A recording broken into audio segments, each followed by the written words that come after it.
আওয়ামী লীগ নিষিদ্ধের দাবিতে সরব ছাত্র জনতা। বৃহস্পতিবার রাত ১:৩০টার দিকে বিক্ষোভ মিছিল করেছে ঢাকা বিশ্ববিদ্যালয়ের সাধারণ শিক্ষার্থীরা। এদিকে আওয়ামী লীগকে নিষিদ্ধের ইস্যুতে মুখ খুলেছেন সঙ্গীতশিল্পী নাজমুন মুনিরা ন্যান্সি। বিস্তারিত অঞ্জলি কবিরের ডেস্ক রিপোর্টে।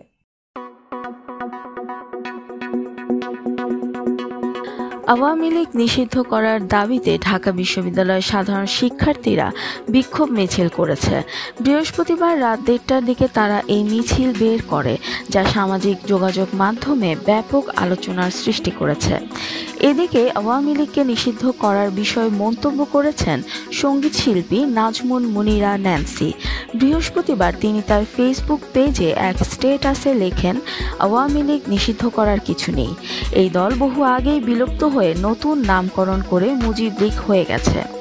এরপর তারা সন্ত্রাসী লীগ হলো, এতিম লীগ এবং এখন মিউট্যান্ট হয়ে অনলাইন বট লীগে পরিণত হয়েছে। ন্যান্সি বলেন, বাংলাদেশের ইতিহাসে আর কোনো রাজনৈতিক দলের শীর্ষ পর্যায়ে এত কমেডিয়ান নেতৃবৃন্দ এবং তৃণমূলে এত কুরুচিপূর্ণ নেতৃকর্মী দেখা যায়নি।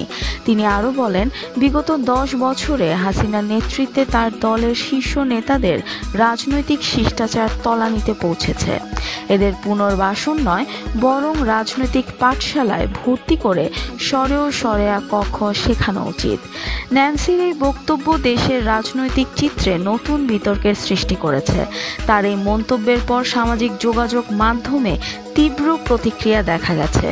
অন্যদিকে আওয়ামী লীগকে নিষিদ্ধ করার কোনো পরিকল্পনা নেই বলে জানিয়েছেন প্রধান উপদেষ্টা অধ্যাপক মোহাম্মদ ইউনূস। বৃহস্পতিবার ইন্টারন্যাশনাল ক্রাইসিস গ্রুপের প্রতিনিধি দলের সঙ্গে বৈঠকে তিনি এই তথ্য জানান। এরপর বঙ্গবন্ধুর ধানমন্ডি ৩২ নম্বরের বাড়ির সামনে দাঁড়িয়ে ছবি তুলেছেন ন্যান্সি, যা নিয়ে সামাজিক যোগাযোগ মাধ্যমে বিতর্কের ঝড় উঠেছে।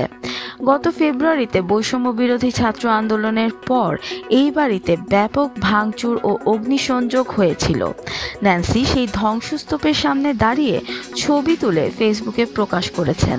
ছবির ক্যাপশনে তিনি লিখেছেন, প্রথম বাংলাদেশ আমার, শেষ বাংলাদেশ, জীবন বাংলাদেশ, মরণ বাংলাদেশ, পরাধীনতার শেকল মুক্ত একটি নতুন বাংলাদেশের সূচনা।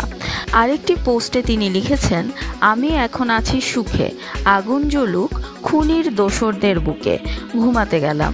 এ সময় ন্যান্সি জানান, এবারের ঈদ তার জন্য অন্যরকম।